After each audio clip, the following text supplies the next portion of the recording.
is to serve the Lord with our whole heart, soul, wisdom, mind, and our whole strength. Imana yacu ihabwe icyubahiro. Muri iki gitondo nongeye kubasuhuza kugira ngo mbifurize amahoro y'Imana. Uyu munsi nkuko nari nabasezeranyije nzajya mbagezaho amakuru y'abajya mu ijuru.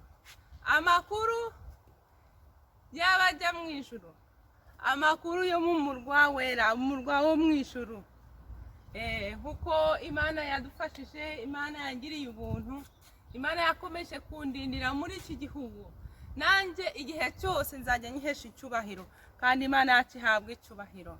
Muri kino gitondo naje hano nje kuvuga kuri topic ikomeye cyane, kuri topic abantu benshi bibazaho, nawe wenda waba ushobora kuba uyibazaho. Nongeye gusuhuza abera bose, abera bari mu madini yose yo mu isi, abari mu nsengero zose zo mu isi, abashoboye kumva ikinyarwanda bose nongeye kubasuhuza, bifuriza gutabarwa kwera. Gutabarwa kwera ni ukuhe?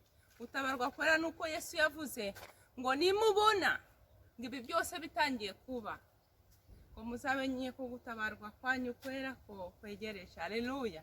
Turanezerewe, turashima Imana. Turashima Imana kuko ikomeje kuturindira mu gakiza. Turashima Imana kuko twifuza ko Umwami Yesu yaza aho kugira ngo dusigare hano muri iyi si. Ibintu byinshi biri kuba kandi bizahora biba, kandi mu minsi ije ibintu biratangira kwiyongera.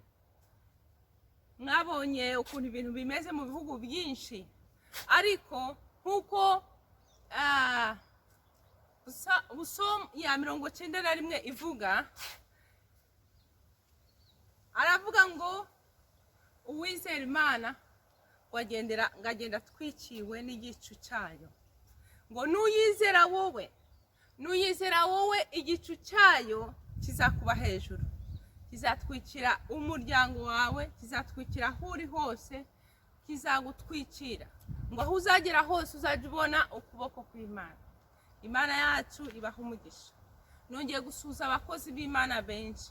Hari abakozi b'Imana benshi bari kunyura mu bigeragezo, hari amatorero menshi ari kunyura mu bigeragezo. Abakozi b'Imana barwanye intambara nyinshi, abakozi b'Imana bakoze akazi gakomeye, ariko muri ino minsi ibigeragezo birabagushije. Umwuka wera yabavuyemo yaragiye, barimo gukoreshwa gusa n'umwuka w'idini. Bahaye intasho ngo mukomere ku ijambo, mwibuke rwa rukundo rwa mbere mwakundaga Yesu, kandi mumenye yuko Yesu ari bugufi. Mute kureba amatitire babahaye ngo nguri kuri iyi nivo, ngo abandi bari kuri iyi. Umunsi Umwami wacu Yesu azamanuka azanye n'abamarayika aje gutwara itorero, ntabwo azareba ngo niba ufite imvi, ngo niba warayikoreye imyaka 20, ntabwo azareba ngo niba umuntu amaze gukizwa, ngo niba umuntu amaze kubatizwa. Ntabwo ari byo azareba. Ahubwo Umwami wacu Yesu Kristo naza azareba mu mutima wawe, areba niba harinjemo umwuka mubi witwa umwuka w'idini. Usigaye witirirwa idini, ariko mu by'ukuri umwuka wera yagiye kera. Usigaye gusa uvuga ibitangaza wakoraga ugifite umwuka wera, ariko mu by'ukuri mu rwiherero rwawe nta mwuka wera ukigusura. Ibyaha byarakugose, usigaye witwa izina gusa. Iryo ni ryo jambo Imana yampaye. Ndarira ndaboroga. Ndeba abakozi b'Imana benshi bakoze, babatije abantu 100, babwirije 100, uyu munsi bakaba baraguye. Satani akaba arimo kubaseka. Abo mu terero rya bakwita izina gusa, kandi nawe uzi yuko mu mutima wawe iryo zina bakwita ntaho rigihuriye n'uriwe. Ibigeragezo byarakugushije, ariko nje kukubwira muri aka kanya ngo Yesu aragukunda. Ongera winjire mu rwiherero, mu rwihisho, wongere usenge, wongere wiyese, wongere usaba umwuka wera w'Imana agaruka. kuko uwo mwuka urimo kugukoresha ntabwo ari umwuka w'Imana. Umwuka w'Imana yagiye kera kubera amahano urimo ukora wihishe, kubera ibintu bya abantu bakugushije, kubera kwifuza ibyo ku isi, ibigeragezo byarakugushije. Kandi none Yesu araje. Yesu araje kandi nta kintu tuzamwiregusaho, kuko nawe yabaye muri iyi si. Yesu yabaye muri iyi si. Yesu yabaye muri iyi si. Nta kintu tuzamwiregusaho nituvuga ngo reba Yesu ngo ibigeragezo nibyo byatumye ngo bari abantu bo mu itorero, ngo umuryango wanjye wari wishwe n'inzara, ngo ntacyo nari mfite cyo kuriha inzu, ngo igihugu mbamo cyari kimereye nabi. Nta kuntu tuzamwiregusaho, kuko byose Yesu yabiciyemo. Bamukoze byose. Murabona mu ijambo ry'Imana ko yageragaho naho agomba kubavamo, agahunga akazimira kugira ngo batamwica umunsi wo gupfa we utari wagera. None rero mwene data, bakozi b'Imana, mwumva ururimi mvuga, ndabasabye mu izina ry'umwami wacu Yesu Kristo ngo mubwize ukuri amatorero, mubabwize ukuri kuko umwami wacu Yesu ari bugufi. Mubabwize ukuri. Niba waraguye ubyemere, wemere bagusengere, wongere wihane. Yesu yaravuze ngo abaguye mwese, ngo Yesu arabizi, ngo kandi arabumva, ngo kuko ibigeragezo byarabagushije.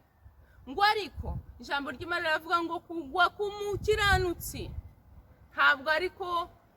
ntabwo ariko kurangiza ubuzima bwe, ngo ahubwo umukiranutsi nubwo yagwa igihe cyose yizere yuko Imana izamuhagurutsa.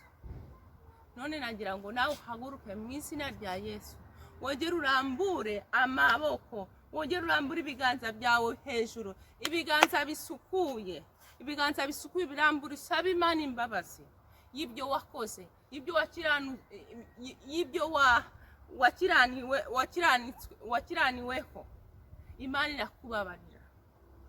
Ndavugana n'abakozi b'Imana, babandi basezeranye kuzayikorera kugeza ku munota wa nyuma. None umunota wa nyuma uri hafi kuza. Murimo kubwira abakristo ngo agakiza ngo gashobora kumera gutya, ugashobora bakagafatira kuri ruhande, ngo cyangwa bagafatira kuri ruhande, ngo ubundi bakagafatira ngo byose ni kimwe, ngo byose birashoboka, ngo agakiza ngo uko kwaba kameze kose ngo ni agakiza.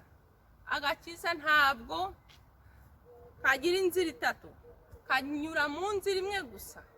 Inzira yo kwihana no kwiyeza niyo nzira ijyana ku gakiza. Mubwire itorero, mubwize amatorero ukuri. Abandi bakozi b'Imana muri bino bihe ibigeragezo byabajeho, akazi bakora ni ukwirirwa bavuga ngo uyu nguyu yagize atya, uyu nguyu yagize. Yesu aravuze ngo arabakunda mwese, abaguye n'abataraguye, abafite intama nyinshi, abafite amatorero manini n'amatoya, abakomeye n'abadakomeye, mwese abakunda kimwe.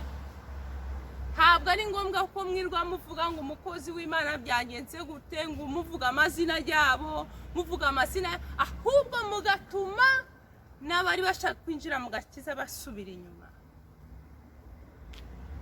Ijambo ry'Imana riravuga ngo Imana yaravuze ngo ntimugakore kubo yasize, abo Imana yasize ntimukabakoreho, kuko mushobora kubona mukajya kubona murimo murwana na ya Mana yabasize, akaba ariyo none hirwana nawe. Abo Imana yasize ntimubakoreho, kuko niyo izabacira urubanza. Nimureke kuvuga ngo umukozi w'Imana yakoze ibi, mukaza kuri social media mukavuga ibyo yakoze, abandi abo mwisi bakabona babonye indirimbo yo kuririmba, abo mwisi bakabonye indirimbo yo kuririmba, noneho wa mwana muto washaka gukizwa akabasubiye inyuma. Abandi noneho ubu ngubu hajeho monde yo gukina amafilime, mugakina amafilime murimo kwigana abakozi b'Imana baguye, mugakina amafilime murimo kwigana kandi mukoresha n'izina rya Yesu. Ijambo ry'Imana rirambwira ngo ntumugakoreshe izina ry'Imana mu bintu bitagira agaciro. Gukoresha izina ry'Imana mu bintu bitagira agaciro. Ijambo ry'Imana rirambwira ngo ntimugakoreshe izina ry'Imana mu bintu bitagira agaciro. Imana yacu ibaha umugisha.